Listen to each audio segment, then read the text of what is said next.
Hai foodies, hari ini aku mau buat sambal teri asam sunti. Asam sunti ini dari fermentasi belimbing wulu. Bahan yang diperlukan yaitu secukupnya ikan teri, 1 batang serai, 10 buah asam sunti, secukupnya cabai rawit, 4 lembar daun jeruk, dan 6 siung bawang merah. Sambal teri asam sunti ini untuk dijadikan makan malam ya. Ini menu yang sederhana, simple, tapi ludes cuma dalam 5 menit aja makan dengan nasi hangat. Jadi sambal teri asam sunti ini adalah makanan khas Aceh atau kuliner Aceh. Selanjutnya goreng ikan teri. Setelah matang, angkat dan tiriskan. Selanjutnya sediakan cobek, ulek bawang merah dan cabai rawit.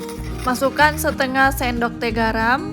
Setelah halus seperti ini, masukkan asam sunti. Ulek hingga merata.